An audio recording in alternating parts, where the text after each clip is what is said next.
Let's welcome everybody in to the Leaf Hour edition of our program. It's the Real Kyper and Bourne Show. We are live on Sportsnet 590 The Fan, Sportsnet 360, and Sportsnet Plus. Nick Kypreos, Justin Bourne, Sammy McKee with a grin on his face like the cat that swallowed the canary. Derek Brandeo, Jen Rolnick for the next 2 hours. What gives, Sammy? You just make me laugh. Like, no guest in the first hour at 3:59:58. I'm like, no, not today, guys. We're going to do the mailbag that I talked about all night and all day in the group chat and mentioned 3 times at the desk and here before we started. Just confirming. Just getting the details. Right? Sammy just turned into my wife 10 seconds ago with like, do you not pay attention to me? I said this already. Yeah. That's okay. I don't care. You're like, I'll pay attention when it's time to pay attention. That's my favorite question. That's my favorite question. Literally 1 second before, it's Andrew Holland today too, by the way. It's not Derek. It's literally 1 second before Dutchie plays the music. What's going on the show? You make me laugh. I love you, bud. I've been doing that for 25 years. I know. I worked with Darren Millard, and it's like, Mallard, what are we doing? Yeah.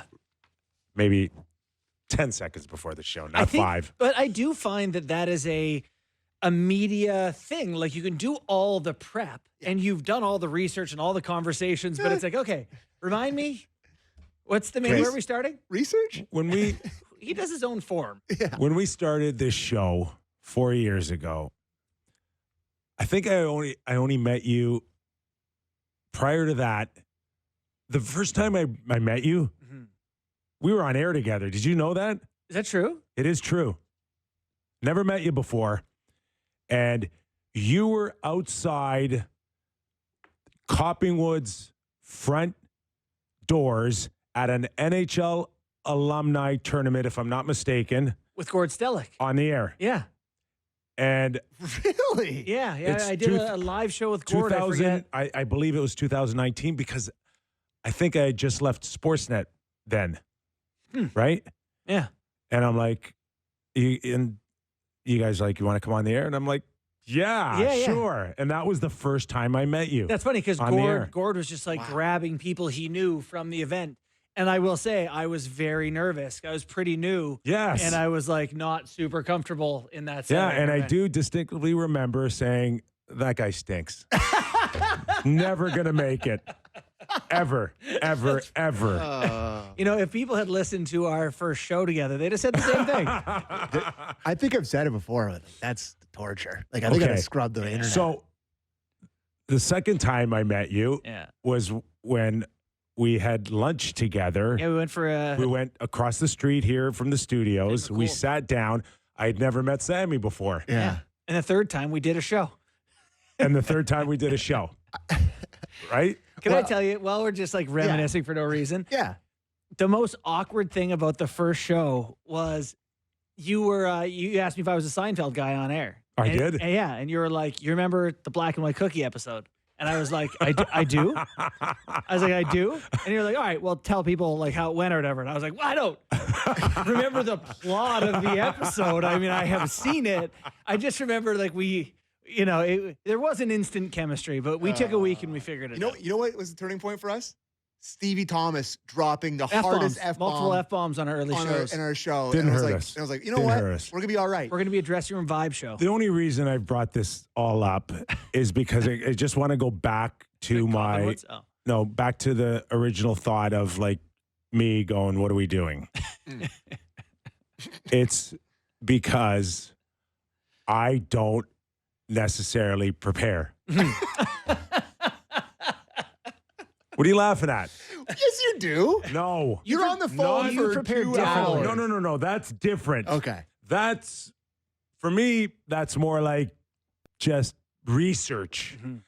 To actually prepare for the show, I just like, and I told you guys, when we start meeting together, we're not talking about the show. No. It was really because I'm not really, I have no idea where it's going to go or what's going to happen, but it's going to be like, what are we doing right off the top? Well, I would say one of the initial pieces of skepticism someone may have had of the show was, could you be a host? Yeah. And you can. You can. You've proved it. I know. Also, I don't buy that, but what I like is spontaneity. yeah. I like the fact that you don't know what I'm going to say. I don't know what Sammy's going to say. Sammy's going to cry one day. Yeah. He's going to laugh one day. Yeah. I don't want to know it till we're on the air. So that's my what are we doing moment. Well, the one thing that we like to talk about upstairs is a lot of golf. And, Yeah. you know, all the boys are starting to head to Sims, and it's starting to get warmer out. So that'll dominate our pre-show conversations. There was grass at Scarborough today. Wow. Some of Wow. the snow was melting. Wow. Well, listen, we had the owner, Ryan Smith from Utah, on with an open invitation for us to golf, and I'm not forgetting it. No, neither am I. Just keep that in mind. Let's do it. If we Wide open summer. people come one day to the Real Kipper and Bourne show and they hear silence, you'll know we're gone. Listen, after the first 2 weeks of the playoffs, we'll have lots of time. All right, the Toronto Maple Leafs on the ice today as they prepare for the Florida Panthers. Great news for Leaf fans last night. Both Bobrovsky and Vasilevsky stunk, Yeah. and they lost. I mean, Florida blew a lead in the third period to Boston. Zadorov beat up Sam Bennett. A little bit. Not really. Not really. He's it a was at lot of the guy. end. A lot of man. It was, But I mean, fun. it was fun. It was a fun game, and Yeah. good on the Boston Bruins for showing everybody that they're not going to just lie down 2 points out of a after playoff spot. having their team blown up, Mhm. pretty much. So good news for the Leafs is that Florida burns another game. They get a game in hand on them and a chance to pass them tomorrow night in the Atlantic Division with a win, JB. Yeah. They're 2 points back now, so they can catch them, but with a game in hand Yes. still. Which So that would put them in first. Which Yeah. would put them ahead. Yeah. And Tampa Bay, that's a surprising loss for them, but they're now 3 points back of the Leafs. And it's just one of those things where there's 18 games left, and trying to make up points in a division where you play each other, it gets harder. It's getting tight. Can I give you a trust tree moment that I've had over the last little bit? And there's no one else listening. I think I know what's coming. Like, I've been watching a lot of the Ottawa Senators, Oh, God. and like they're not nearly as good as Tampa or Florida. Yeah. And I'm never going to say that. Are they making you nervous again? I'd rather just lose to Tampa or Florida than them. If I'm a Leaf fan, like that is definitely Okay. looming. Just- And that to me is the number one horror, and it's kind of looming. Wow. I'm not Give me sa- the first round Tampa or Florida over Ottawa. Give it to me. I'm not saying this Wow. to embarrass you, Yeah, you will. but this is what I love about you. Yeah. Nonsense. No, like last week, you were just giddy over the Ottawa Senators Yeah. losing. That's called being a fan, baby. That's what we do. And now Yeah. they're scaring you. Well, if Allmark's going to be good like he was on that night, and they're just, I mean, they played the Flyers last night who stink, but I just You know what scares you? knew. Good vibes. No. The new team in playoffs, first year, good vibes. You remember the Leafs gave the Capitals such a struggle in 100%. 2016-17? It was like new and exciting, and their young guys gave their best push, and Brady's going to do that. Allmark is going to be good. Now, that said, you'll take that over much better teams, Yeah, Florida's or played. at least better teams. I guess it's in not. Florida It's going to and be. It's not going to be Florida probably because we don't think. So it's not going to be Florida in the first round probably because you think that Tampa is behind. It's either going to be Toronto wins the division or they play Tampa. Those would probably be the two outcomes, and I would much rather play Tampa has Ottawa the than Tampa. softest- But Tampa has the softest schedule. so you of the think they three. could get up to one? This division is a triple coin toss. Just one more note on Ottawa before we go back to Leafs, Florida. Buffalo did it again. Loving Dylan Cousins in Ottawa. Oh, my God. New Reinhardt just dropped, boys. I'm telling you. Okay. I totally agree. Yeah. He's huge. I think it was just genius to break up that comfortable core between all of the young kids that got their money early and just felt like they were in this comfort zone. And you get Josh Norris out, who's a very good hockey player, very talented Isn't hockey Cousins player. cheaper and healthier and younger? $7 million, and I don't know what Norris is at. 7.9. Okay, so he's cheaper. He's cheaper. And he hasn't had 3 shoulder surgeries. Yeah, that seems pretty relevant. Okay. Yeah. And here's the thing that I noticed right away. Dylan Cousins, I think he played his third game last night, at least for the first 2 games against the Rangers. 9 hits. Oh, yeah. Just 9 hits in his 6'3". first game. Mm-hmm. In his second game versus Detroit, 8 hits. 17 hits in 2 games. 17 Does hits in 2 Nylander have games. 10 on the year? We joked the other night that he threw his first. He might have 10. I'll have to look it up. But Does he have 10 for the season? No chance he has 17. Okay. And he scored the game winner. Not to put a ton of pressure on Scott Lawton going into Florida tomorrow night, but Saturday night against Colorado, 1 hit. Well, he's playing 11 minutes. He's never been a 30-goal guy. Utah, Monday night, 1 hit. But you can't say he hasn't been trying to be physically just engaged. Comparing the early returns. That's all. And like Scott needs to be a lot more physically engaged tomorrow night. Is my point. Nobody expects him to come in and go 2-1, score a hat trick. But he needs to be a physical presence, and hopefully it starts tomorrow night. Yeah. I mean, last little boost for the Sens. Softest schedule in the NHL left. They got 11 home games in their last 18. Things are trending in the right direction. They're going to be smoking hot going into the playoffs. They need to really go in a tailspin to miss the playoffs now. Right now, according to my math, they could 10-8 gets them in solidly. 8-2, 8-8, whatever, around there, 10-7, whatever. So they got to win about half their games and they'll get it. No, it has to feel like an 18-wheeler off the road now for the Ottawa Senators. With that schedule and all they need to do to get to 93 points, they should get there. And they're a team that fits the classic mold of a young, hungry team that had to fight and scrap to get into the playoffs, red hot down the stretch, playing a team with a ton of playoff scars. You know what it reminds me of? It is a nightmare scenario for Leaf fans. It really is. In high school every year. year. Can you guys acknowledge that it is? Oh, it's a hard game, but in high school every year there was a ball hockey tournament. We were the rep hockey team, and there was this team of kids who just loved ball hockey and tried really, really, really hard. And it was so annoying to have to try to beat them. Yeah. Like it was so frustrating. That's like, you could be the better team, but you're going to have to work your bag off. Yes. I forget if I'm allowed to say that or not. No, every time someone tells me no. Anyway. Whatever. Okay.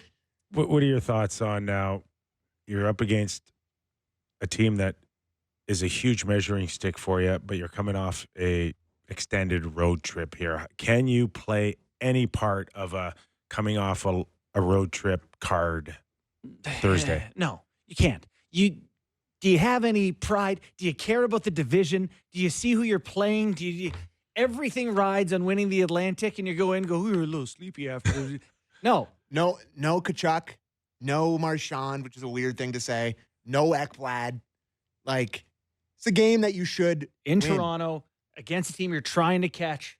It is a playoff hockey. Your new additions have played 2 games. They've homed. They've practiced. They've kind of got settled. Going into that game, if they don't come out like a house on fire, hammer and everything, like it's a concerning start for me. All right, it's unanimous, at least from the 3 of us. How about head coach Craig Berube with our first Kyper's Clipper? No, it's a challenge for sure, and the opponent's a challenge, as we know. A very good team, Stanley Cup champs. Yeah, it's a mental grind. You gotta get your head wrapped around it here today, and it's always a little bit of a challenge after a long road, which we've been on for quite some time. But it's just part of the game and the schedule and everything, and got to have mental toughness here tomorrow.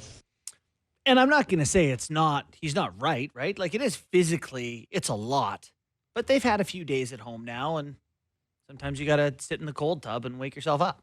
I would much prefer them playing this game as like a smelling salts coming out of the trip as opposed to it being Nashville or like a weird team that it's like there's no relevance coming out of that trip. So, having it be the team you're chasing, team that you very well could see in the first or second round of the playoffs, that should be enough. You really got to expect a good effort tomorrow, right? Totally. And it's been hard to string 60 minutes. Is it a possibility that they could lose and look better Thursday than they have in the last couple of weeks? Yeah. I think so. I think so too. Right? You know, your point being that they just aren't controlling any play. At the end of the day, when I get my Sport Logic stats about ozone time or slot plays or whatever, they're always behind. They might win, but they're always the team who doesn't have the puck, who is chasing the play. It'd be nice to see them push back against a really good Florida Panthers team. Now, will they have Chris Tanev is a big part of that conversation. AC joint sprain, something like that. Do we have an update? We have 2 separate clips on it. Okay. So, Dutchie, can you play the first clip for us? Clip 2? How close is Tanev, would you say? I don't know. Same as he was yesterday. I mean, he's close, I'd say. He's getting better. Like, you know, he's improving every day. And, you know, we'll just have to see. Like, you know, I don't really have a timeline yet. Okay, he's not playing. Nope, not playing. He will not be in the lineup. No. Not playing. Clip 2, please, Dutch. Yeah, he is. He's, you know, I always use the analogy like when I had Chris Pronger, how much he could control a game. And he controlled it in a different way than Tanev. But Tanev, he controls a lot of the game for us, you know, in situational play. Safe to say he's out for tomorrow, though? Yeah, I mean, it's 50, you know, I don't know. It's day to day here, and we'll make a decision tomorrow when he comes in and see how he feels. Caught himself at 50-50 because it ain't. They got to just interview the doctor. Stop making this guy go out there. He has no idea. Does he ever talk to anybody? No, he does have an idea. He's just not sharing anything. No comment. Maybe he was going to say it's 1585 that he's not playing. No comment. Yeah. No comment if he's playing. I know. It's just He's just hanging himself boring. out to dry. I don't think he's hanging himself out to dry because he's not hanging on anything, No, he doesn't mean anything. right? Did Hanging yourself out there would be like, He's yeah, I playing- expect committing him to to something, play, yeah. and then he doesn't show up. You mean- or I thought he was getting better. Or him saying the day after, oh, we got really good news on it, so it should be okay. As much as trading for Carlo was the right thing to do and add some reinforcements, I know it's still early, and this D-core needs to play better, but you cannot take a chance of him either re-injuring himself or jeopardizing his status going into the playoffs. You lose this guy, you're done. what he just said. Don't even go to me. That's the thing I was going to say. He doesn't play, they don't win. It's over. He's right. He is the closest thing they have to someone on the blue line controlling the pace of play. Did you expect him to be this good for the Leafs? Yeah. I did. He was really, really good in Dallas? Vancouver and especially in Calgary. Yeah. And yeah, I think I did expect him to be what he is. Mm-hmm. And I didn't expect it, to be honest with you. I didn't expect it to stand out so much. Yeah. Yeah, like that's the thing that has surprised me. And I don't know, is that because you're beside other guys that are struggling? It's because he's making 4 or 5. You know, like 4 or 5, you don't tend to think of someone who controls the play, anchors a pair, is essential to your team. You're like, good player. But this is like, need this guy, most important D. What? Okay, maybe this is revisionist or maybe there's no validity to this, but this is clearly pretty serious injury. He got hurt. How many games has he missed now? Handful. Yeah.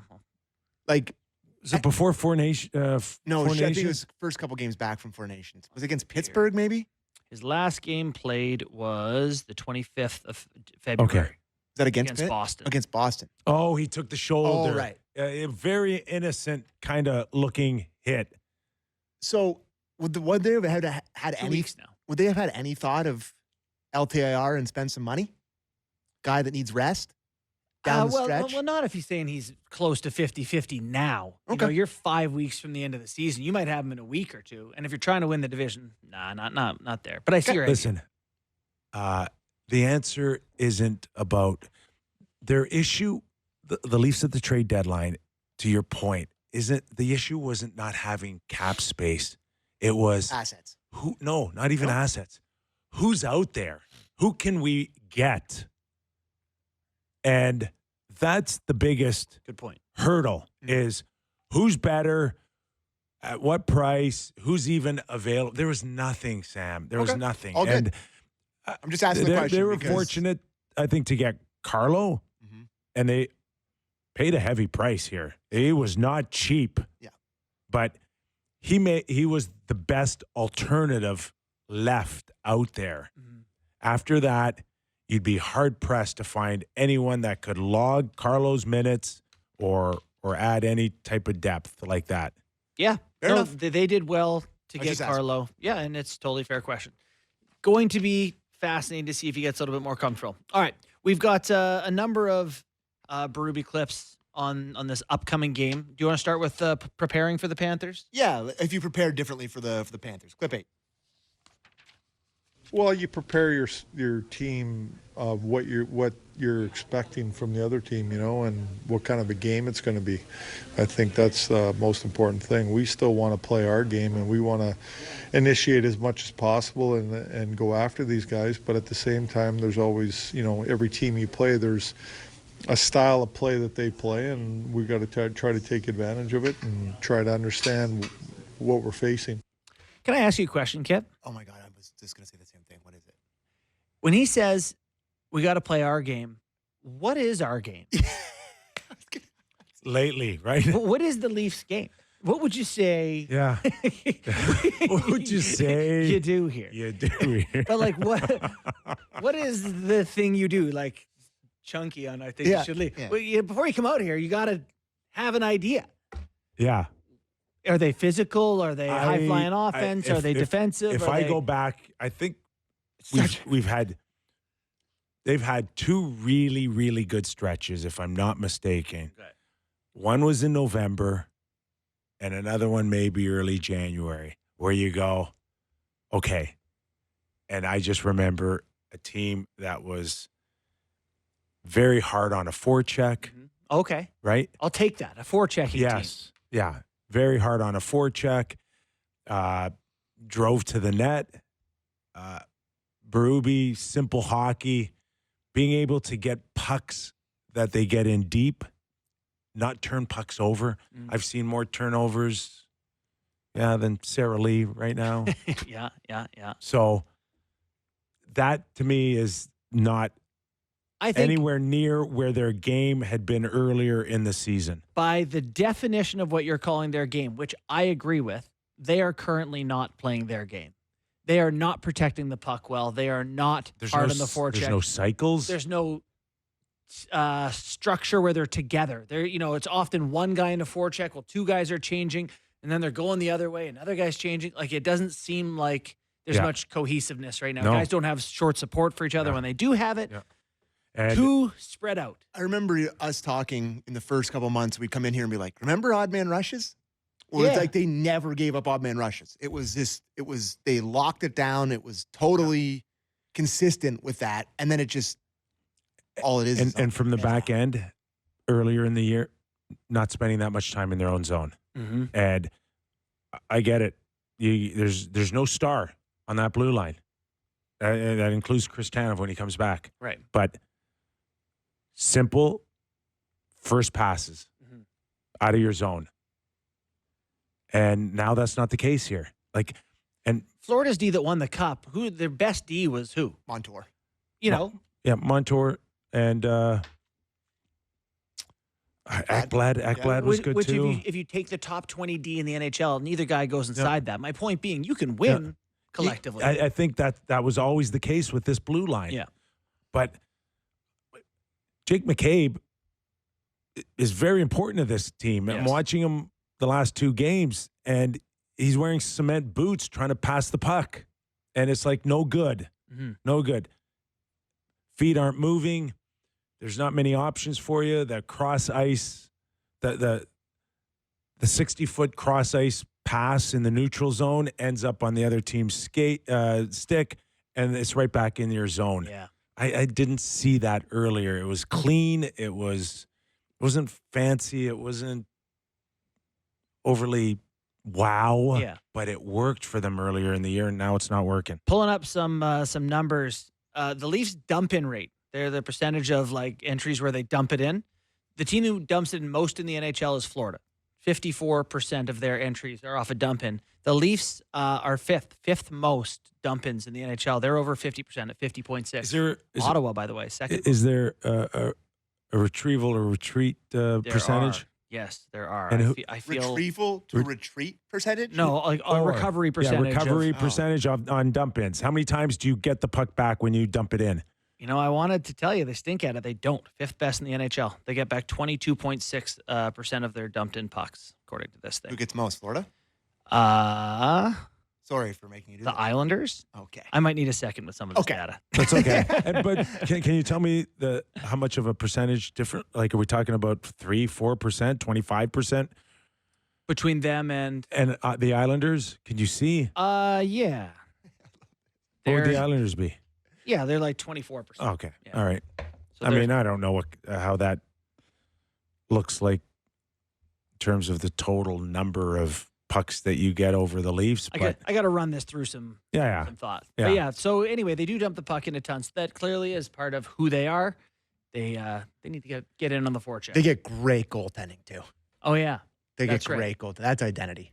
That's such a scary identity to have in playoffs. I know other teams are afraid of it, but it's very scary entering playoffs being like, one of the things we do well is get saves. And it's like, ugh. I saw it I put it in the lineup, but I couldn't pronounce the guy's full name, but he's a stats guy for TNT. Yeah. His name's Jazz. Did you see this? Jazz, Chris. Yeah. I can't- Yastrzemski. Is that right? I don't know. Okay. He's got a long name, but I'm giving him a big shout out. He said that Leafs goaltender Joseph Wall has stopped all 50 shots faced during crunch time situations this year. The only goalie with a perfect save percentage in those situations. The final 5 minutes of regulation and overtime when the game is either tied or within a 1-goal margin. I got to tell you, I need him to give up one now. Is that meaningless or does that matter? Like what? That's He's kind of the same goalie start of the game, end of the game. He doesn't seem to get too flustered. I think that's something. does nothing for you. I'm not overly worried about their goaltending, and I think Okay. I think they set their bar so high that's the reason why maybe some people have noticed right now that it's come down, but it's only noticeable because they were so good for so long. Yeah, it's true. Also, I do want to tell you that I had my information wrong on pucks recovered. Florida is the best team in the NHL. I was looking at the wrong category. They get back 40% of pucks. 40% of Yeah. pucks. They are the best. That's Oh my okay. God. Okay. Yeah. Useless and useful. Yeah. Where would we put that? They dump it in the most and they get it back the most. Extremely useful. Extremely. So the Leafs are about 4 or 5% behind that at 11th Yeah. in the NHL.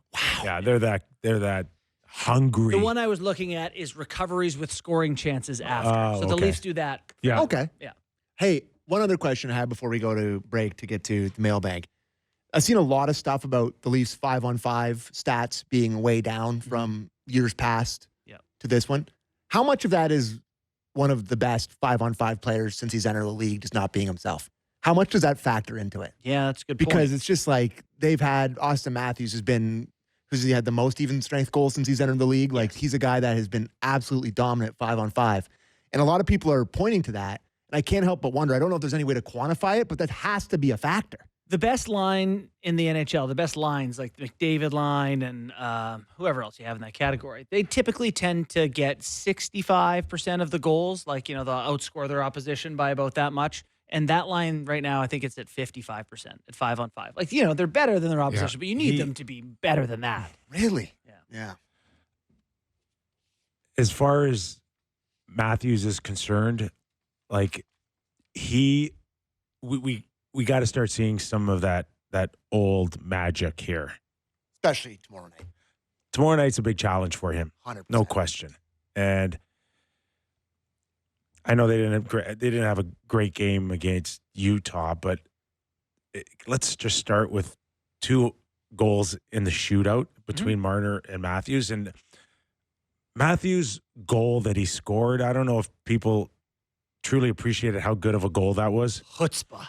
Unbelievable. Like, honestly, that's the Matthews I remember. Yeah. That when he goes in there, it's like, okay, maybe one or two guys can shoot it in the net like that. It's like the arrogance to even throw an Right. off-speed pitch at And a then guy. Marner closes it out with world-class moves as well. He's so But good at that move. when I watch McKinnon, whether it's against the Leafs the other night or just on another game, he always looks the same, like incredibly dangerous. Yeah. And he's going a million miles an hour. And he's never not looking like Nate McKinnon. Right. Very seldom. Every time he goes near the puck, you're like, oh my God, please God, get it away from Well, me. it's just like fending off an oncoming army, and it's like, okay, Yeah. we kept it off that time. It's like, okay, here it comes again. It's just Exactly. wave after wave. And when- Matthews was like that last year. Yeah. Well, he scored 69 goals. Yeah. And then, the year he scores the other 60, he was like that every shift where you're like, okay, the guy's going to score a goal a game. And then it got to the point where he was like, he's going to have an amazing scoring chance every shift. Like he doesn't get ripped off of those moments. They just keep coming and coming and coming. And this year it's just not there. So I have a devil's advocate to this because I've seen a lot of this from the more pro Matthews camp in terms of him not having, like, is he being asked to do a lot of different stuff with Berube? Is there a more defensive responsibility? He's been good defensively in years past, even when he scored 70, but like, is he being asked to do something different by the coach that's changed his offensive output? Because I see that take a lot on the other side of it. So I don't know if you guys have any thought on It's that. a good question, but I don't Yeah. like his hits are down from last year, like stuff that you'd expect Berube to ask him to do. Yeah. Okay. My instinct after all these years either playing or covering the game is that Craig would not do that. He would not jeopardize a guy of that stature to not do what he does best. Yeah, can you not score 55 goals for my hockey team, please? And I guess Right. it is stupid when I talk it out like that, but you know what I'm saying. And to me, is he kind of reprogrammed himself because he was hurt earlier this year? Is it still more of a mental thing than it is a physical thing right now for him? Saving himself for the playoffs, wants to be fresh when the playoffs start. Who knows? Who knows? Hopefully this switch flips. But I have been very interested in, like, for a while he kind of became a much more physical version of himself, and I am curious about the hitting thing. So like 2 years ago, Matthews has 3.1 hits per game and Mitch Marner has 1.8. Last year, Matthews has 3.14 hits per game and Marner's like 2.4. This year, Marner has 1.7, which he kind of typically does. Matthews has 1.6. Wow. He's throwing less hits per 60 than Mitch Marner this year. That's crazy. To me, that is a tangibly Especially when different. he hammered. Who did he hammer on Utah? Sergachev. Yeah. And I will hang my hat on that hit as a possible turning point for him moving forward. You loved it. I Yeah. loved it. Yeah. And then he started I playing loved it. better after the game, and then he scores the shootout and And keeps like in on it. I would beg Craig Berube to beg him to at least have your opponent think that you have that in you. You don't have to use it every shift. But it's the back, right? But It's like it's- he's worried about it. The only thing your opponents and Florida Panthers need to know is that You can do it. you can do it. It's And it changes the way they play against you, the way they look at you. Yeah. All right. We'll take a quick break. We said we were going to break early, and then we talked about nothing for 35 minutes. Good talk, boys. Good job. It's all good. I was enjoying it. Stats. Okay. It is McKee's Midweek Maple Leaf Mailbag Yeah. coming up next. Don't go away. Real Kyper and Bourne. Nick Kypreos, Justin Bourne, and Sammy McKee. During the break, I say to the boys, I'm thinking about getting new sticks. They're like, you don't know anybody in the hockey world that can get you hockey sticks? I'm like, no, boys. Golf clubs. Why would you Golf think clubs. Why would you think hockey? Don't you skate with like 100 NHLers every week? Like, I'm pretty sure someone's got a stick floating around for you. No. Boys, the More only important. sticks that are important right now are the ones in the summer. Yeah, I really Oh, yeah. hitting the sim last night, having some swings. I'm like, yeah, I'm ready. You ready? Are you? I'm ready. Yeah. Working on maybe some Callaways, boys. Yeah. Yeah, anyone who wants to send me I got my fresh new Titleist driver. I'm ready to If you're- roll with. If you're listening Oh, right and now, by send the me a way, new driver. I went up there. They're like, Your driver's cracked. I'm Oh, like, really? It's cracked. Because you're I've been playing DeChambeau-esque swing speed? I've been playing all summer with a cracked That's driver. devastating. Yeah, you gotta get You new should clubs, take 2 buddy. strokes off all your scores last summer. Entered into Golf Canada. All right, Sammy. Quickly, before we get into it, have you seen the St. Pat's jerseys this year? Oh, They're the same as the other ones, aren't they? Yeah, they're the same as last year's. Have you seen them? I mean, I've seen them for years. You like no, but them? they have like new ones. Okay. There's like the Then last no. couple of years. Should we? They suck. What? Yeah, they suck. The St. Pat's Wow, jerseys that are was the just nicest gonna- Leafs I was jersey. going to ask the Leafs to send us one. Now you say it sucks. Now they're not sending us. That's Thanks, okay. Sam. Hey, you guys can say you like them. You can put one up. I just like they've really tried to reinvent the wheel with it, and just go back to the Matt Sundin era green one with like just the classic St. Pat's. They've tried to turn it into some Gen Z clover that's not even a clover. Like they're really overdoing it. My Leafies are overdoing It's it. such a hipster thing. They used to be better when I was young. True. But I don't know. Like, I'll talk about it later. We'll do the mailbag. All right. So where do we want to start? Here, go ahead. Okay, this is not callers. That's another day, That's right? on Friday. This is from Just checking. This is from X, the everything This app. is people calling in text form. This is from Kurt on Twitter or X, the everything app. Would you rather have Mitch Marner at $13 million or Bennett and Marchand, let's say for $16 million combined next season? Mitch Marner. Mitch Marner. Mitch Marner. I'm a big ceiling guy. Lots of teams have guys in the 40th to 60th best range. Really tough to get the guys in the top 20. That is, to me, one of the great sort of fears of this stuff is like, because everybody's been talking about Bennett, everybody's been talking about Marchand. If Marner moves on, and go to our Monday show if you want to see how we all feel about that one.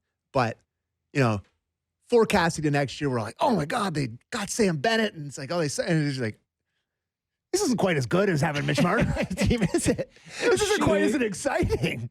They've had all along, the Florida Panthers, trouble signing Sam Bennett. Yeah. And it ain't getting cheaper. But So like, Do you think he'd want to come could he here? not be, Tavares is money, give $9 million to Bennett or something? Like, I don't know. I know that's a huge number for Sam Bennett probably, but It's a big number. 8 to It's a Sam big Bennett number. then? Do you think he'd come here, Kip? I think money and opportunity is going to be there for him if he wants it. Would Marchand come here? No. When I put Brad Marchand on my trade board, someone said that Boston would not trade him to Toronto. Yeah. Fair. And I still think we all know now Brad Marchand only had one place at the end of the day. He told the Boston Bruins he'll go, and that is Florida. But maybe it was a combination that Boston wouldn't trade him to Toronto, plus he didn't want to come to Toronto, or vice versa. I don't know. It tarnishes your legacy on your old team if you go directly to the team that everyone's hated. Yeah. You've helped beat the most. Yeah. Florida's a very close second, by the way. That's a rival to Boston But Bruins. you know what's different? No one in Florida exists. Yeah, can you hear about it every day from Yes. every Leaf fan being Yes. like, Leafs legend, Brad Marchand. Yeah, he he loves won it. a cup with you guys and he still chose us. He loves it here more than he ever loved it there. No. Like, social media, Yeah, they'll I mean- take Yeah. it from Florida Panther fans. Yeah, well, Panther fans got a daiquiri in their hand on the beach. They're like, if people are on Twitter, Like, who'd what? they get? Yeah. What's hockey? This is from Katrina Cass on Twitter. What happens to Ryan Reeves now? Does he actually report to the Marlies? I think it'd be tough for Ryan Reeves to make $1.35 million not playing hockey. And I think he likes hockey. I Yeah. think he does play for the Marlies. No? This is also having the unique situation of having your farm team across the street. He can He's around. practice with either side. He can play if he wants to play, or if the Leafs want him to play, if he doesn't want to play, or he can just hang in there. Mhm. The rosters open up, and if there's an injury or a scenario where he can come You're back right. and play, he plays. He's going to be with the team, I assume, in playoffs, or no? He was on the Marlies roster. He wasn't on the playoff. I don't think he's playoff eligible, is he? I got to figure that out.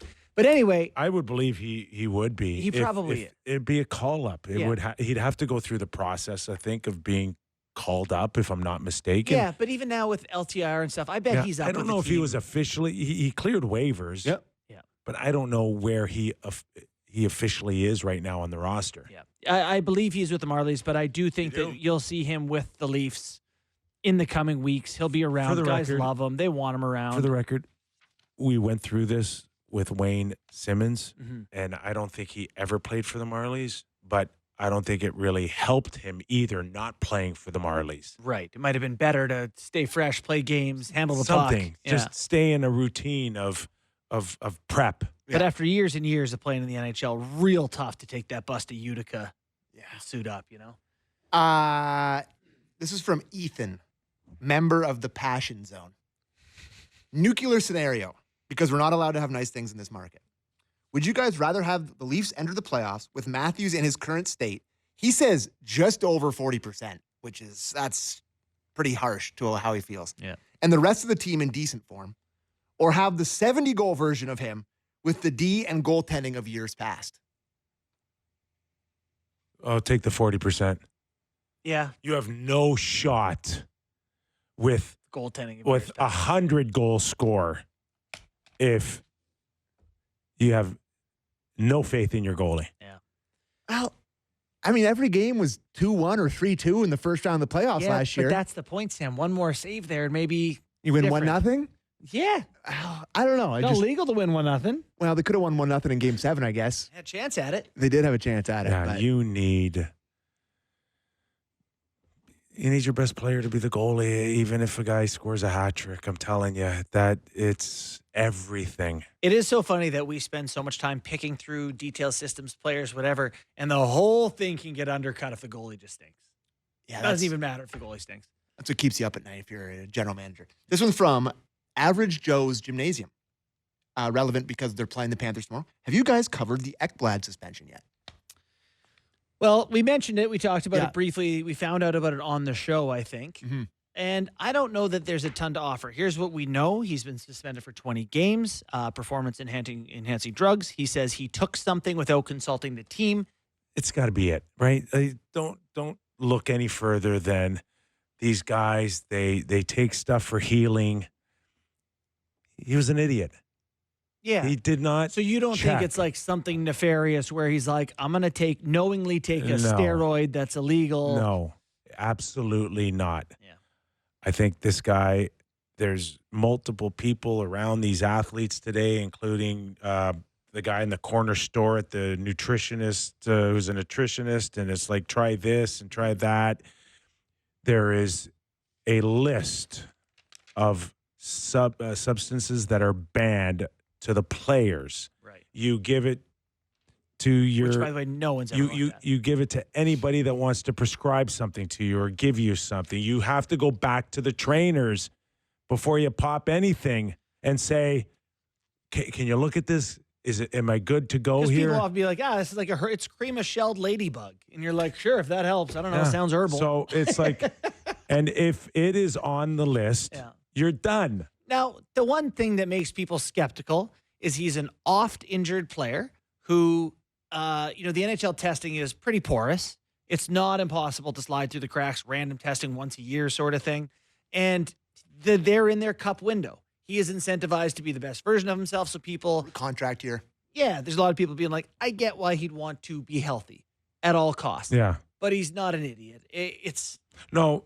Okay. I mean, you are, JB. You are if you take something and you don't check Without with the greenlighting it. proper authorities on the subject. And I will say, having seen, like the Marlies and their training guy, people come in and say, hey, can I have life cereal? Like just the most basic stuff because you don't want to run the risk even, right? There's nothing in. And if he got lazy because he thought the percentages were, I wasn't going to get tested this week and it would be out of my system by then. Right. It's just, again, it's just dumb. Yeah. It's just dumb. Yeah. Don't do anything. Don't take anything. Put it on the trainers. Yeah.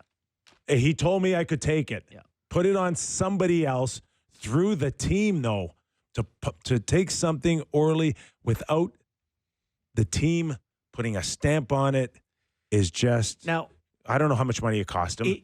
Millions, probably. I mean, Crazy. It is crazy, though, that, like, you don't get tested in the offseason. And if you're not under contract, you're not tested at all. So your team misses playoffs. It's April 15th. The next time you're at a camp is October, end of September, whatever. What is that? 4 months? That's the window where if anyone does anything, it happens. I'm not saying it does, just saying that's the window. Important question. This is from Ernie. Important question. When Mike Liut punched Kyper over a cribbage game, did he punch him in the face or punch him in the shoulder? Big difference. Yeah. Shoulder. Oh, okay. Good. Yeah. And I'm like, what are you doing? I just looked at him and said, like, what are you doing? Yeah. Like, but I mean, things escalate. I remember I like punching my friend in the face at a McDonald's. could have over a been fight. a real bad reaction, right? Right back at him. Right.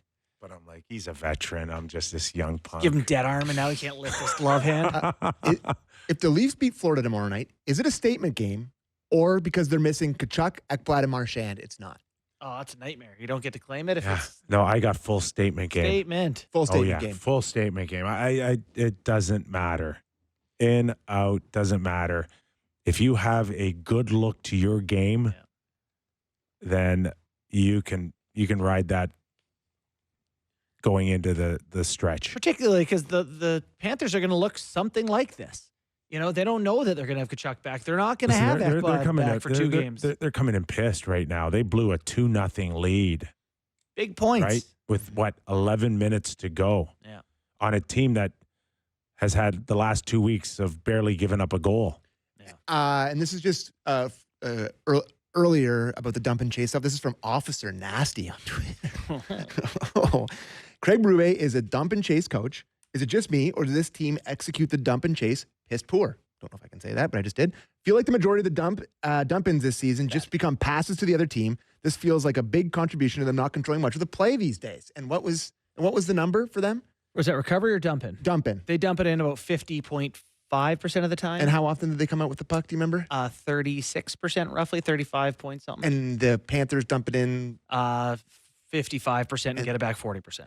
So there you go. Yeah. Officer Nasty. There you go, buddy. I just think they put it in bad spots a lot. Like, not thoughtful. Too often rim to the goalie. Not enough. As I said, the support doesn't seem to be there. I don't think they set their teammates up for success with the way they dump the puck in. No, it's an art. It's what angle you're coming in. Yeah. How far is the puck off the boards? Do you want it on the wall? Do you want it rimmed? Do you want it coming back out towards a goalie where he has to make a tough decision? Do I go get it? Do I not go get it? Too much soft rim, goalie stops at other teams. But they are not on the same page right now when it comes to getting pucks in deep. Part of that, is the lines. They haven't had steady lines. When you know how your line mate likes to get in after pucks, you can put it somewhere better. Hopefully they have some line consistency going forward. Yeah. All right, that's it. All right. Lines right now, same as last game, it looked like. Yarncroc still with Tavares and Nylander. They kept that fourth line together, Holmberg, Cam, Florence. I would be surprised if we see a different fourth line without injury the rest of the year. Holmberg, Cam, Florence. That is a fourth line. Yeah. Now, McMahon, Lawton, Domi, Robertson might get plugged in at some point. Someone's going to get a reality check at some point because they're not going to sit Robertson for 18 games. I'm looking for Max to hit a bit of a stretch here where we see some good hockey. I like him on the wing right now and having some flexibility and some movement to work anywhere in the lineup from here on in. So made a great pass the other night. I think it's a good time to kind of get Lawton going as well. Lawton, Domi, McMahon should be a good line. Yeah. Confidence, boys. Confidence. Great line. All right. Our thanks to nobody who joined us today. Our tweeters. Yes, our mailbag followers. All right. Big game tonight on the network. Out west, Vancouver, Calgary. We're all over it. Coming up next. Welcome back into the National Hour on the Real Kyper and Bourne Show. We are live on Sportsnet 650 in Vancouver and Sportsnet 960 in Calgary. This hour of Real Kyper and Bourne brought to you by Bet365. Nick Kypreos, Justin Bourne, Sammy McKee. Sportsnet 650 in Vancouver, Sportsnet 960 in Calgary. Sportsnet tonight with the Flames and the Canucks. I'm on the game. Perfect Yes. timing tonight. Large match. The Vancouver Canucks are 1 point behind the Flames in the standing. They've played one more game than the Flames. It's tight. In a few minutes, we'll welcome in Rick Dhaliwal, co-host of Donnie and Dolly on Czech television in Vancouver. He'll tee up the Vancouver side. A little later on, Eric Francis will give us the Calgary side as the Flames go in there as like favorites. Right? Yeah, no, you're Come not on. wrong. I know. How can you not sit there and go, like, who's feeling better? Who's looking good? Canucks are on a back-to-back. It's in Calgary. The Canuck vibes are just off. And the Flames, this is exciting. They have a legitimate chance here. You know, I like to bust on Sammy every once in a while Right. because often coming out of our Leaf Edition hour, he leaves the Leaf jersey up. Mm. This time you didn't, Thank you. but Mhm. it's a huge game tonight. Yeah. We're in both markets, Vancouver and Calgary. How do you go with? I'll change it after the break. Okay, I just that wanted good? to follow up the strategy behind with a Canuck jersey first. That's all. I can't imagine that either fan base pictured themselves in this position No. of this game, Yeah, good point. right? Where like the Flames, like, we're in a playoff spot and we have a chance to play against the Vancouver Canucks to further our playoff spot. Yeah. And the Vancouver, we're fighting with the Flames for a playoff spot. No. It's a tough spot. It's funny, even with the Canucks a bit behind them, the projections, like Dom Lucian of The Athletic has projections and has the Canucks with 44% chance to make the playoffs and Flames at 24% chance.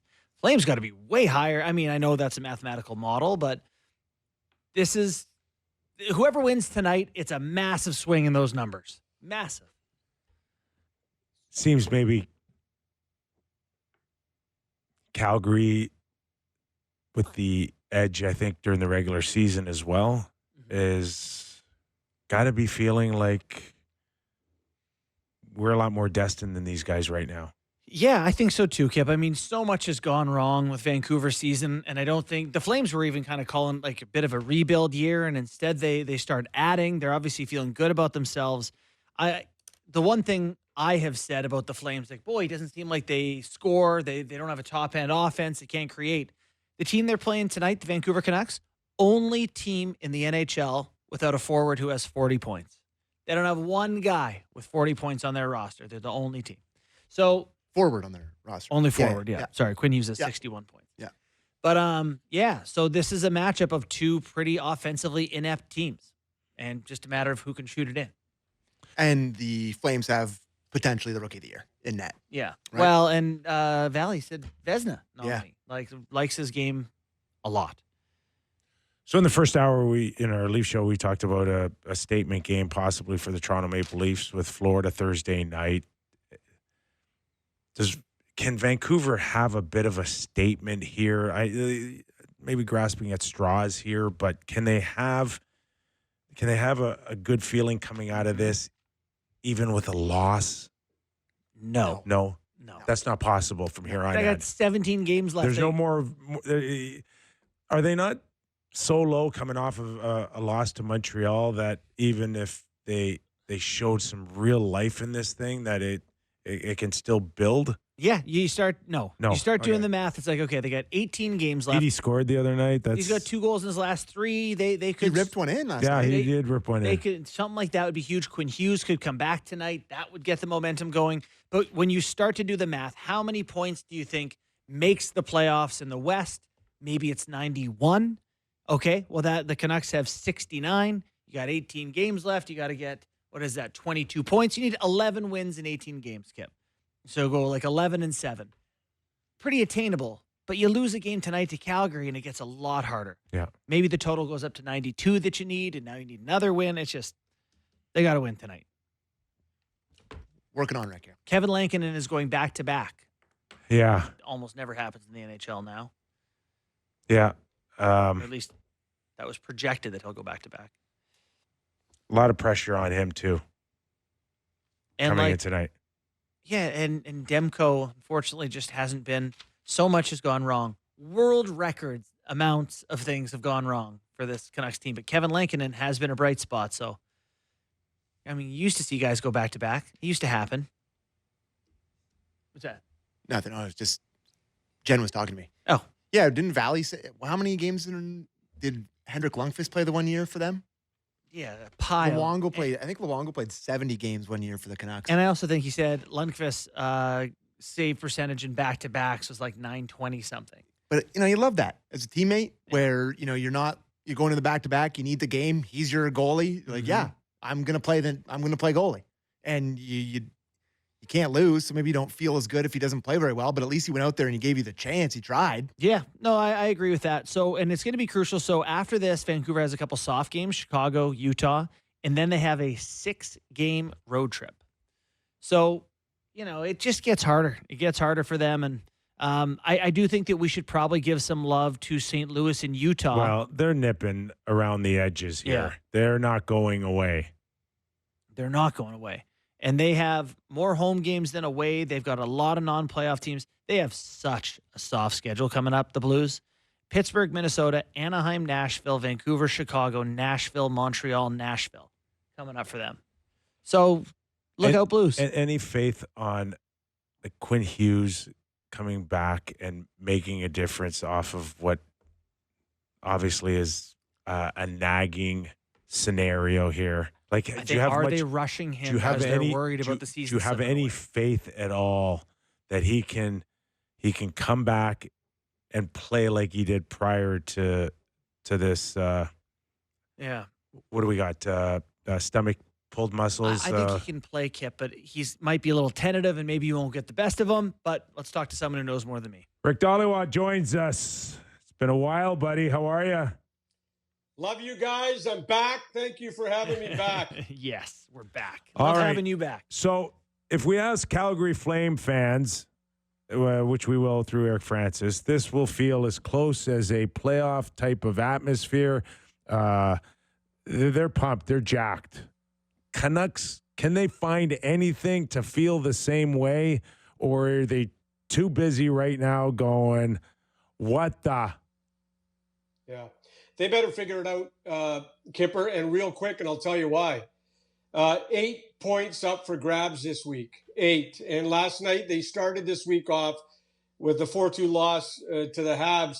This is the biggest game of the year. Guys, I don't know how else to say it to you other than biggest game of the year. It's a 4-pointer, one back of the Flames, Calgary, Vancouver, St. Louis, Utah. I'm going to be amazed to see where these guys are at the end of the week. Now, Canucks are 3-6 since the Four Nations. I've got them. They got 18 games left. They got to go 12-6 in my eyes to get to 93 points, and then they got to wish that's good enough. But there's problems out here, guys. They can't score. Lowest scoring team in the National Hockey League since January 1st. So is the other team, by the way, Calgary. This could be a snooze fest. There could be like 5 shots halfway through the game. 14 games in a row. Vancouver has not scored more than 4 goals. 6 weeks ago, last time they scored more than 4. Their top 6 guys, it's like Besser, DeBrusk, Pettersson. Pettersson's on pace for 52, 53 points. That's not good enough. Center ice position, they don't got a second line center. They missed JT Miller, who's ripping it up in New York. Here's the best positive news I can give you guys for Canuck fans is that Quinn Hughes made the trip. Quinn Hughes skated for about 25, 30 minutes this morning in Calgary.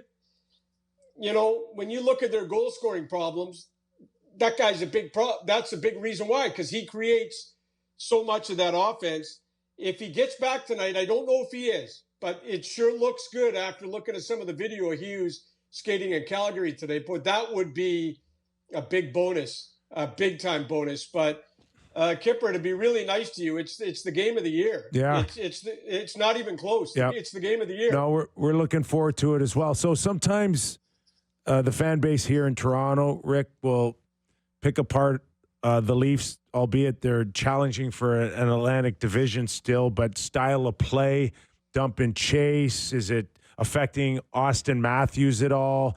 What about in Vancouver? Is it just on the players to put the puck in the net? Is Tocchet taking any heat at all for style of play or reducing minutes off of some of these key guys? Last year, Kyper and Bourne, the Canucks had, I think, 6-7 guys who had career years. Well, guess what? A lot of those guys are going the other way this year. And the center ice position, you guys know when your first line center is on pace for 51 points, that's not good. And that guy creates a ton of offense. He's supposed to. Pettersson's not doing that. They don't have a second line center because they traded him to New York. And Quinn Hughes has been hurt a lot in the last probably 6, 7, 8 weeks. So there's reasons why the offense is down. But Besser's got to get going. No goals in 9 games. 4 in his last 22. 2 goals in 14 games since JT Miller left. Besser misses JT Miller. He misses him a ton. And the other centers, like before last night, Besser played 2 games with Suter. Suter's not going to get him the puck. He didn't get him the puck. And he needs a guy who can get him the puck because Brock always gets in the right areas of the ice. He's a finisher. He's a shooter. And right now, none of these centermen can find him the puck. That's a big issue. And it's not Hedl either. So a lot of their goal-scoring issues are the center ice position. Quinn Hughes is out. A lot of guys are having not great years. And, DeBrusk has been either DeBrusk scores 9 goals in 10 games or he goes no goals in 19. Like it's hot and then it's cold. But he's very hot and cold. And right now, DeBrusk, all their top guys, look at the top 6 guys. That's where the problems start with this hockey club is not a lot of production from the top 6. It's crazy how obviously things happened internally that we're not necessarily privy to, but it's crazy to see JT Miller traded and then be like, boy, they sure miss great JT Miller. It's like, yeah, really good. That happened. Yeah. So, anyway, yeah, shocked to hear that. Quinn Hughes, is he going to, I know you don't know if he's going to play tonight, but Kip was asking me, can he come back, look like himself? Is he possibly being rushed back because you have to win tonight? No, if you saw the video of him yesterday at practice, and then you saw the video of him in Calgary today, he's getting close. You can tell. Because a week ago at practice, he was kind of lingering. And go look at the video yesterday and today. He's definitely getting better and closer. He is simply the most important player in this franchise. Because, guys, in 2 years, if that guy walks, you're in trouble. You're in trouble because his contract's up. They have to do everything in their power to keep this guy. Look, Horvat, gone. Miller, gone. I can't tell you if Besser's coming back. I can't tell you if Demko's coming back, and I can't tell you if Pettersson's coming back. He's got to be looking at everybody leaving and going, how am I going to sign here in 2 years if everybody's gone? Like this guy's a superstar. Like since the day they drafted him on and off the ice, he goes home in the summer and he doesn't kick up his feet and just enjoy, taco chips and beers and this and that. This guy is an elite thinker. He's thinking about how to get better in the summer, improve his shot. He'll call coaches up and say, hey, give me a shot on the PK next year. I never got the PK. This guy's brain is focused to getting better every single day. He is an absolute, in my eyes, we've had Pavel Bure here, but I think this has been the most incredible draft pick in the history of the Vancouver Canucks. He's just a charm to deal with. But everything they do, this organization, has to be with the thought of where is that kid going to be in 2 years? Because if that kid bolts, boy, oh boy, you've just lost your franchise defenseman and probably your best draft pick ever. Rick, do we know for sure if he's dealing with a sports hernia or? I haven't heard the sports hernia. I do know the oblique. It was the oblique that kept him out of the Four Nations. And then he's got his hand taped up. Like, guys, he had the hand, then the oblique. And now he's got a new one here. And the guy's banged up. He's banged up, but he's one of these guys that he just – and if I could tell you quickly, Kyper, and you know this, it would have killed that kid not to go to the Four Nations and put on his American jersey, knowing how competitive he is. And it was tough. That was probably the toughest decision of his life that Sunday afternoon when he told the Americans, I can't go. I can't do it. He is such a competitor. He just wants to get it, and it's killing him missing these games. Every single one of these games he's missing, it's killing him because he's so competitive and he's got such incredible drive, We'll be talking about that Four Nations 20 years from now, and it'll kill Quinn Hughes, it'll kill Shea Theodore, and anyone else that came close to being a part of it and didn't and can't tell their grandkids anything about it, but Charlie McAvoy, he missed a big game. Listen, we look at the Vancouver Canucks, just not this season, but the last couple of seasons, and it just seems like adversity after adversity and scenarios where distractions. But where is Rick Tocchet and his future on that list coming up? Well, it's high up there, Kyper. He doesn't got an extension. You would think he won the Coach of the Year last year. Strike when you're hot. The iron strikes when you're hot. Nothing in the summer for an extension, and now we're down to the last 18 games. Here's what I can tell you. The Canucks are trying to extend him. They do like the guy and they want him back. But as Patrick Alvin says, it takes two to tango. Maybe Tocchet's taking his time. So let me throw this at you. Tocchet's franchise goalie has got 4 injuries in his last 11 months. His franchise defenseman could leave in 2 years. His franchise center is on pace for 50 points and signed for 7 more years. Now the I know the media is getting to Tocchet because he made a couple of comments in the last 2 games that tells you that the media is getting to him. And, he's really good buddies with Travis Green. I'm sure they talk. I'm sure he called Travis before he got hired and said, hey, what nut bars in the media do I got to be careful about? Yeah, Travis would have given him the lowdown. And, watch out. I was probably on the list. But no, Travis and I get along. Travis likes me. But the media's getting to talk it. It really is. The other night he said, you guys can stir it up all you want. Then he said, some guys try and cause crap all the time. Some guys try and cause problems. Look, guys, the media got to Green at the end, too. The media didn't get to Boudreau because the media loved Boudreau. Boudreau's problem was with management. It wasn't the media. But I think Rick Tocchet, it's been a really trying year. He's had to babysit Miller, Pettersson, the feud. He's dealing with, media's all over him now. And, if this team doesn't make the playoffs, what's going to happen then?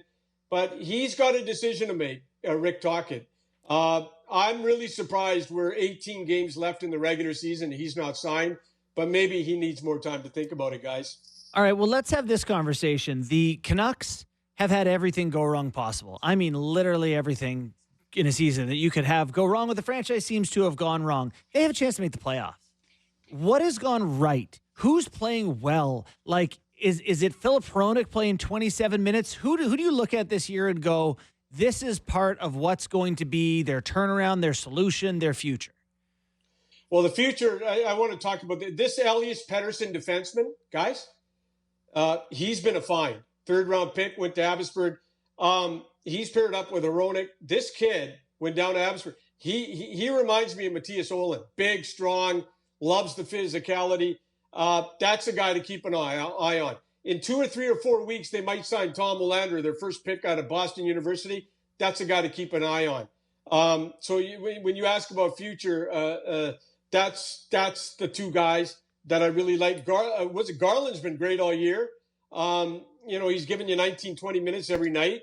He's been super. No complaints about him. Lekkerimäki's up too. He's a young kid. He's 9-10 minutes a night. They think he could be Besser's replacement in about a year and a half. So, that's that. You talked about bad luck. Joshua, great year last year, comes to camp. And then he had to deal with cancer. He fell behind. Demko fell behind because of the summer. There's so many things that they fell behind with. Look, their future, Lankinen, 5-year deal, came here, in the summer. Nobody wanted him, and he turned a $700, $800, $900 deal into $5 million or $4.5 million on a 5-year deal. He's been great. Hronek, you mentioned, 28 minutes almost last night. People ask, could he control his own pair? Well, he's doing that since Quinn Hughes has been out. But look, there's going to be surgery if they don't make the playoffs this summer, guys. They got to get a second-line center, and those guys don't grow on trees. I wonder if they'll be in on Sam Bennett. That's just me guessing.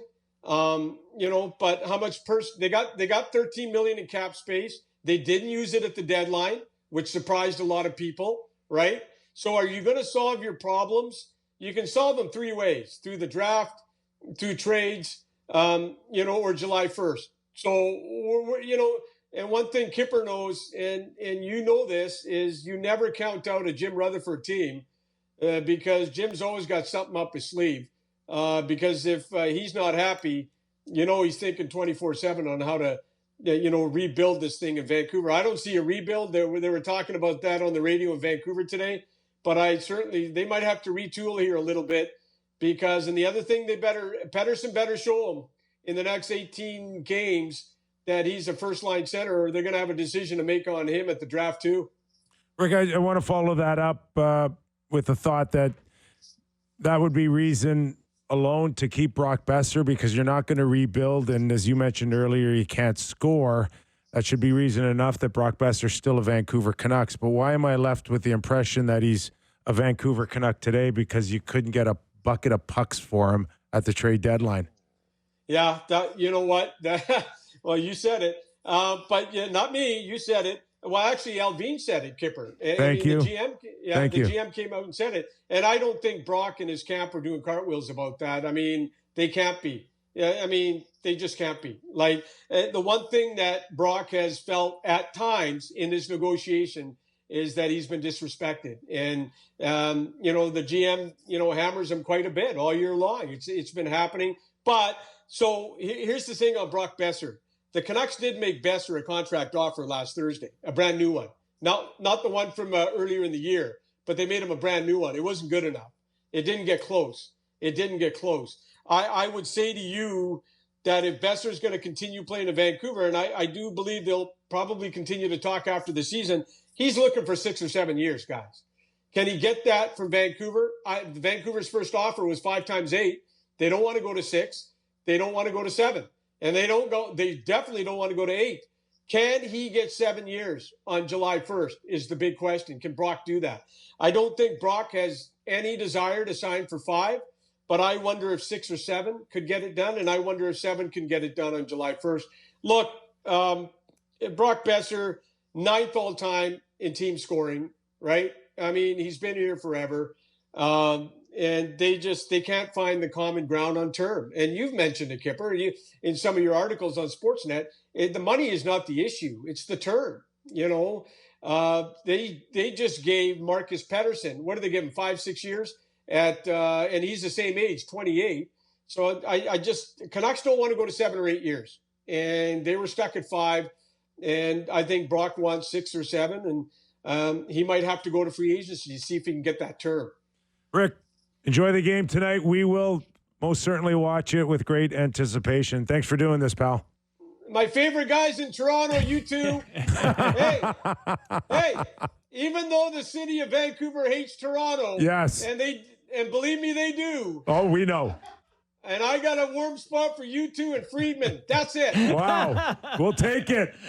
We'll take that Vancouver love from Rick Dhaliwal. Thanks, man. Appreciate your time. Great stuff. Co-host of Donnie and Dolly on Team Check Television, baby.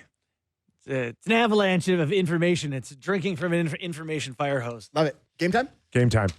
It's game time presented by Bet365. Visit the app for latest odds and find out why it's never ordinary at Bet365. Must be 19 plus. Ontario only. Please play responsibly. So the game we are talking about on our network tonight, the lovely Justin Bourne, part of the panel tonight. Who are you with tonight there, sir? I'm with DA, Luke Gazdick, and Sam Cosentino. Splendid. It is the Vancouver Canucks are pretty big underdogs, like you mentioned, going into Calgary, going into the Saddledome, where the Flames are pretty good. Dustin Wolf's been really good in Calgary. The Flames are minus 155 favorites in that game. So the Canucks are going in as plus 130 underdogs. Second half of back-to-back, travel, same starting goalie. Like, I think Calgary's going to win, but I don't mind that number for the Canucks. It's a tough spot for the Canucks to go in, especially if Quinn Hughes plays. You like the number a little bit more. But yeah, that's a pretty big number for the Calgary Flames. If you were to zoom out at the start of the year and look at that, then you'd be pretty surprised. Against Canucks. By the way, that Pettersson that you talked about, they just gave all those years to. He just got walked last night by Suzuki. That was concerning. No? No. Maybe not it was a little too guy. easy. Yeah. He made a hell of a move. It was a great deep. To cut back in and... patient and, yeah. Anyway. Fantastic. It's okay. And speaking of those Montreal Canadiens, they are on the second half of back-to-back in Seattle, taking on the Kraken. Crazy number to me. I know the Montreal Canadiens aren't perfect by any stretch of the imagination, but the Seattle Kraken are minus 150 favorites against the Montreal Canadiens.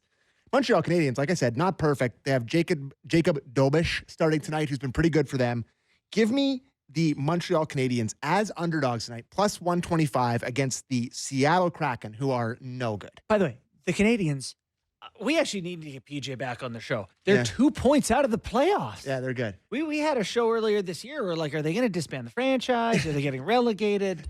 PJ's going to be like, oh, yeah, now you want to talk to me. Yeah. Fine. Put him on, let him do his thing. Anyways, so those, give me the Habs tonight against the Kraken. And the other two games, Ducks, Utah, and Buffalo. And Detroit, not worth talking about. Okay. And that was Game Time presented by Bet365. Visit the app for latest odds and find out why it's ever ordinary at Bet365. Must be 19 plus. Ontario only. Please play responsibly.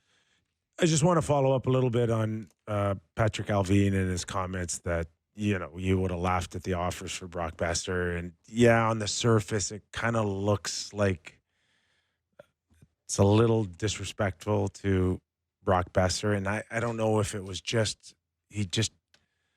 I think he was trying to be really honest, to be honest with you. Mm-hmm. I think he was trying his best to kind of reiterate that we just weren't getting enough offers, but it came out maybe the wrong way for him. But I do think that I don't think he did it purposely or he wanted to embarrass anybody. There's a world where the point he's making is I value this guy so much. If someone comes in and offers me a second, it's like, that's not 2 seconds aren't going to cut it for this guy. I value this guy so much. So maybe he's thinking it's a compliment as he's saying it. I don't know. Sometimes I just think that there's these guys now, they think they're in an era where you got to give too much information or you've got to be totally need to encourage honest. This. You need to bite your tongue right now, Kip. I'm on the other side, so I appreciate when someone gives us honesty and a real but there's just some days you just give them nothing. Just give them nothing. Nope, keeping them. That's it. There's so many ways. The one thing I would stress if I was a manager or on that side is that you never, ever, no matter how you feel about a player, you never devalue of course your assets. Yeah, but like I said, maybe he thought he's like, the point is I value this asset.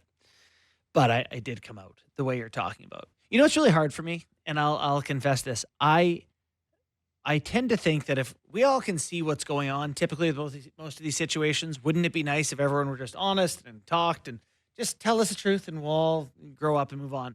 But sometimes in these jobs, you do have to be a politician. You got to fib or lie or boast or it's a PR, and it sucks. I hate that. I hate that that's the truth. But no, it is the truth. Sometimes it's part of the role. But it also, the more you open up, the more they'll pick it apart. Us. Yeah. We should go, but I got a text in the text line from a 403 number, which is a Calgary number. Yes, it is. Pronounce Calgary. Calgary. Sammy, it's pronounced Calgary, not Calgary. Go Flames, Calgary. go. Well, now say Calgary. Calgary. Now have Sammy say Detroit. Detroit.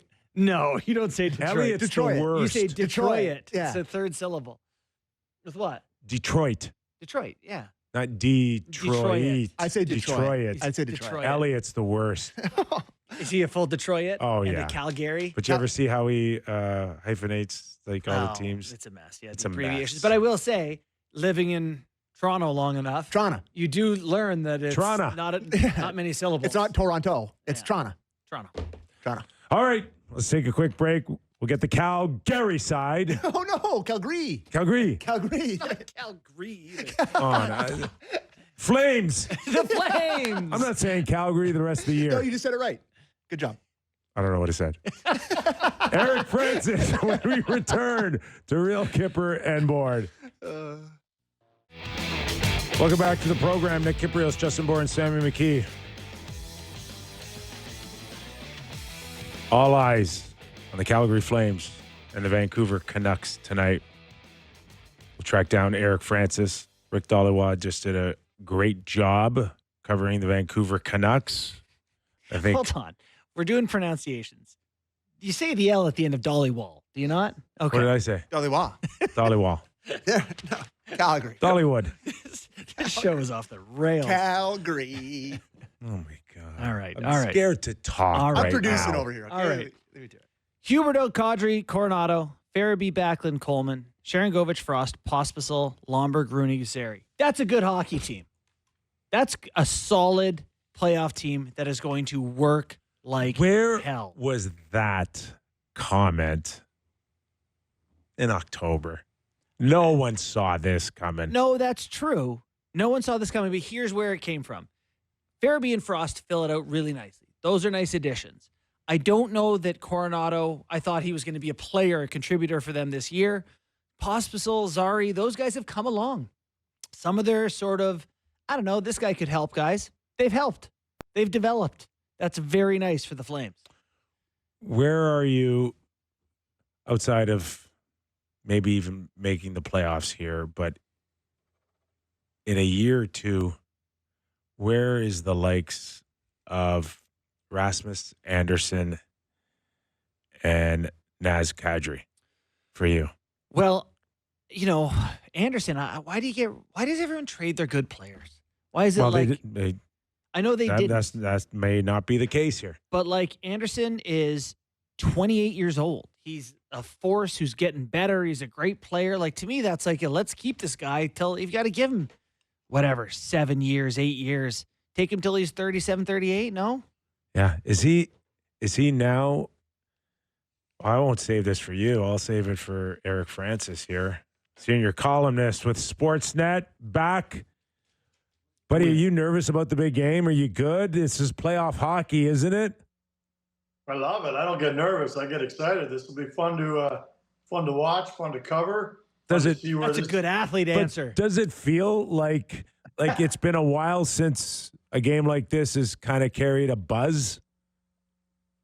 Yeah, that's probably a good thing. You know, like the Battle of Alberta still carries a buzz every time, and you know, when original six teams come to town, there's also a kind of a separate buzz. But I get what you're saying. Like these are rare occasions in southern Alberta where playoff hockey is being played with playoff implications. So yeah, like people in the city are really excited, and I think they're nervous. I mean, there's a real hatred in this city for the Vancouver Canucks. There always has been. In the 30 years I've covered this team, they're the chief rival of the Calgary Flames, not Edmonton, Vancouver. So this is.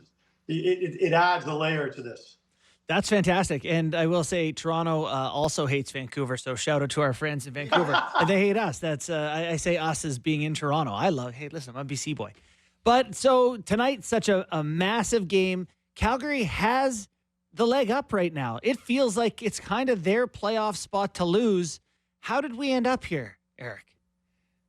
Oh, man, I hate to boil it all down to one word, but goaltending. I mean, you know, Dustin Wolf has been that good. And with the help of Dan Vladar, like he deserves some credit for shielding Dustin Wolf from some pretty tough starts. But, you know, without the goaltending, none of this is possible. Guys, they're the lowest scoring team in the National Hockey League. Like that is unheard of for them to be in the playoff mix. Yeah, there's 19 games left, still some hockey to be played. But at this point in time, they've been doing it with a defensive style, a unity, a work ethic, and a goaltender that's been out of this world, and that's how we got to this point right here. What's interesting to me is how Vancouver got here. Like in Calgary, it's kumbaya. Everybody, fans think it's great. The unity in the room is strong. The organization's moving in the right direction. There's a blueprint. There's no controversy. We're on the other side of the mountains. It's just been chaos all year long. They've been dragged through the mud. They've dragged themselves through the mud. I think they traded the wrong star. Like, it's just chaos. And yet here we are, 63 games into the season, and they're in the same spot, really, points-wise almost. So, Eric, what has this done for Craig Conroy and the management team to speed the process up is the easiest way I can ask you. Yeah, I think that's a fair question. I think everybody saw this as like a 3 or 4, maybe 5-year project.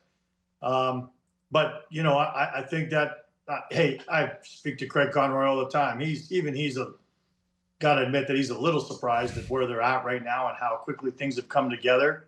But that said, I think that there would have maybe been a temptation for them at the trade deadline to go and add a piece, rent a piece, pay an exorbitant price to grab somebody to fill one of the holes on this roster. But they didn't. And so in some ways, it hasn't sped up the process at all in terms of changing your tack. They did go out and get Frost and Farabee a month before the deadline, but those guys fit into the blueprint that they were looking for anyway. So, they haven't acted any differently in terms of front office moves, just because this team is in a, competitive mode right away. Eric, tell us a bit about Ryan Huska's influence, his season, and where his fingerprints are on the team this year.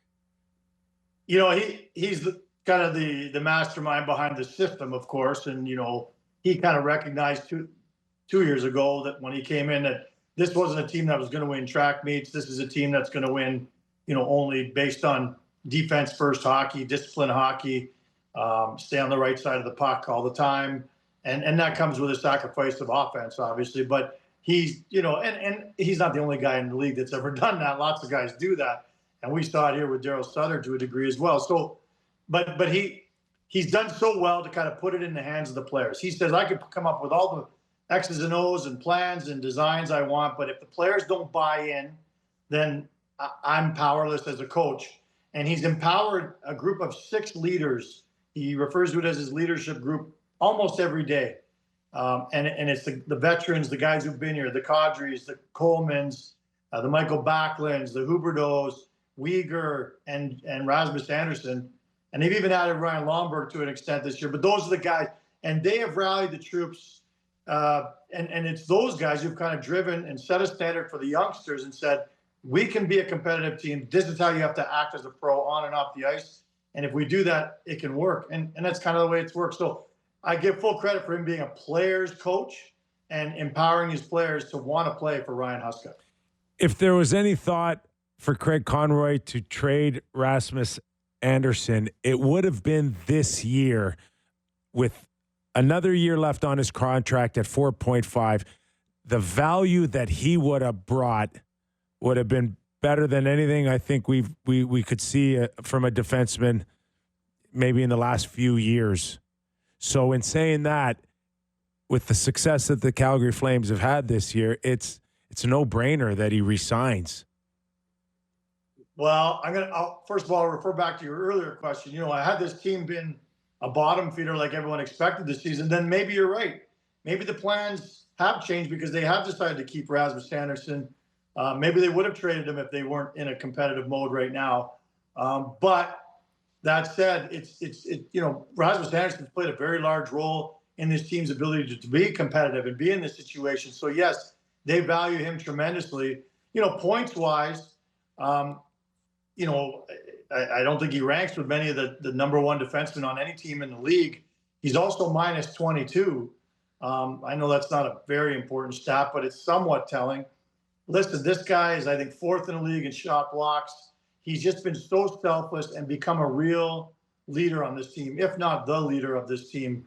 And so that is something I'm not sure they were sure he was capable of. He's done it in spades. So, yeah, they definitely would like to re-sign him. But the question, Kyper, what price? If he's going to be asking for anything more than $9 million a year, my guess is this organization says, well, thanks, but we wish you well and we'll trade you in the summer. So I wouldn't be surprised if they do trade him in the summer. It'll all depend on how badly Rasmus Anderson wants to stay here and is willing to kind of eat a few dollars to stay here. Eric, the Flames currently have, according to cap wages, $17.1 million in cap space, and next year the cap is going up $7.5 million. Do you think they plan to be active in trying to add free agents? Oh, yeah. I don't know if this is the year you kind of go all in. They're trying to, I think, coincide being a real contender with the year they open the new arena in 2027. So, is next year the year to go all in? Well, I'll just say this. When we read about Mitch Marner and whether or not he's going to stay or go in Toronto, when we read about Rantanen, before he signed with Dallas, and, some of these big fish that have, potentially been about to hit the UFA market this summer, those are the sort of splashes I think the Calgary Flames are hoping to make at some point in time. Those guys where almost every team in the league is trying to get them, and they come in with just a little bit more money than anybody else. They're also working behind the scenes. When Farabee and Frost were acquired, they sent out one of the owner's private jets to go pick them up that day and bring them back to Calgary right away. They're doing everything they can to show that they're as first-class an organization as the league has. They've got a new building that's going to have all the bells and whistles. We've lost a lot of people in Calgary over the years. That's very well documented. And they want to make sure that this is, somehow the reputation gets out there. This is the place where they can attract those big boys, if not just for the big money. And Kadri, in terms of still his future there, do you think with a contract, I think that goes to 28, 29, would he still be in a situation a year or two from now from riding a competitive run with Calgary, or is he also a nugget that you could see can be easily traded within a year or two? I could see anything, but, and this is something that I know I've monitored all season long to see how happy Kadri is and whether or not the fit is still there. And he basically has kind of told me that as long as this team is a competitive club and has a chance to make the playoffs and, they're not tanking, he's all in. So, he's got a no trade this year anyway, so that was a moot point. But he was the one who kind of stood by it. He didn't want to be moved. He had every opportunity if he wanted to do like so many of the other guys in the past here. But no, he's all in. He's the best forward they have. He's been arguably their best player this year as a skater. And, I laughed when people were talking about trading him at the deadline. Like, he's an integral part of how this team has managed to stay in this race. Look, they don't score a lot of goals, but when they do, it usually comes from him or Huberdeau on the top line, and they come in timely fashion. So they deserve a ton of credit, Kadri, for not only sticking with this and being a leader, but also spearheading this charge for this team. So, they love him. They want to keep him. But at some point, I'm sure that both sides will look at each other and go, maybe now's the time to part ways. I don't know when that would be. Looking forward to him getting in the face of Vancouver tonight, that's for sure. Hey, Eric, really appreciate your time, man. Have fun at the hockey game tonight. Yeah, cheers, boys. Talk to you soon. Thanks, Francis. Eric Francis, senior columnist. So, yeah, it's going to be a fun one. Yeah, it's going to be interesting with Rasmus Anderson, I think, moving forward here. He's got himself in a really good spot. He does, yeah. But I can guarantee you something. If they do trade him this summer, the team they trade him to will know for sure that they can sign him. Yeah, that's the truth. You know what is interesting is we often talk about teams, like cities in Canada being on like no trade lists and stuff. Like everyone's like, yeah, Winnipeg, it's cold. Yeah. Whatever. Columbus, they're outside of Canada. There's like certain teams that are just on it. People like Calgary as a city. It's big. Gorgeous out there. Yeah, a couple million people. It's Beautiful. Very skiing. Banff is close. Like it's there's lots of good scenery around there. I hear the same thing in Carolina too. Yeah, and I'm not. That is true. And it is 100% true. It is a perfect place to raise a family. You got 4 seasons out there. I've yet to hear from a player that does not love living there. Buddy, you could buy a place on Pinehurst for the amount I spent here in Toronto. Yeah, but what about Mikko Rantanen? Yeah, it had nothing to do with, I think, Carolina as a place. Rod took it personally. Rod did not like that Mikko didn't want to be there. The other day on Mike Fuda's show. Hockey show with Marchese. Yes. The agent for Mikko Rantanen was on. Mm-hmm. Andy Scott. Yeah. Do we have a clip? We have the clip. You want to play it there, Derek? Oh, it's not Derek. It's Dutchie. Sorry, Dutchie. Yeah. So we've got a ton of respect for Rod Brind'Amour, both as a player and a coach. But in this situation, he's completely misinformed. And Mikko, when he was traded, we were solely focused on Colorado. So there was no list of any kind. And in fact, when he arrived there, I met with him in the days following, and he was keeping a completely open mind about Carolina and about that team and about that situation. And so, he felt it out, and it didn't make sense from more of a hockey standpoint, a style of play standpoint for him. And it was nothing personal. He thinks, very highly of Rod Brind'Amour. He thinks highly of, all those teammates of his in Carolina for that period of time. And, but this is a player that had a right to determine where he was going to play for the next 8 years of his career.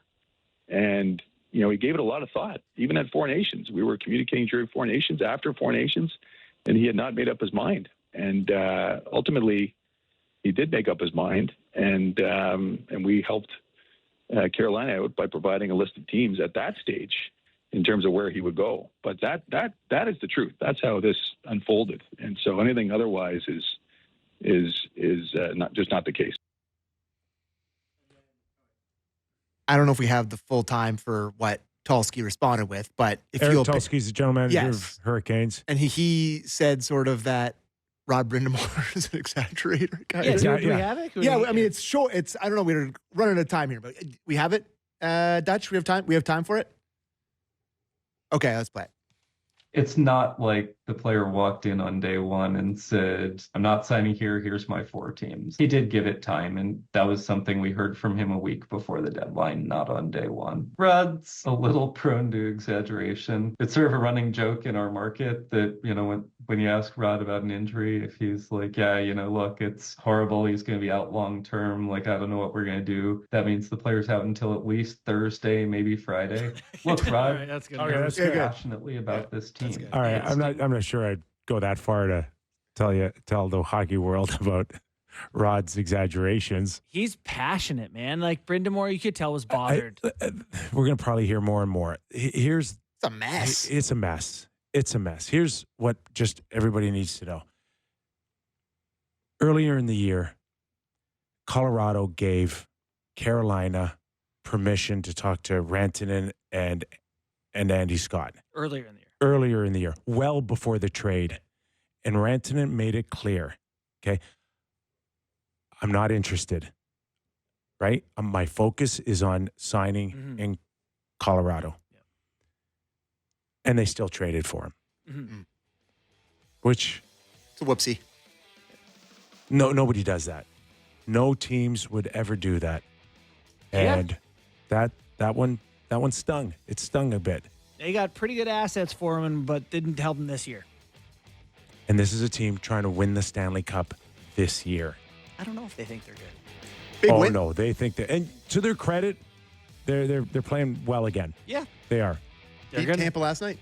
Be in the 2-3 game for sure, and that's in the Metro. All right, Vancouver Canucks, Calgary Flames on the network. Don't go away. Justin Bourne in your living rooms all night long. Have a good one, everybody. Weird.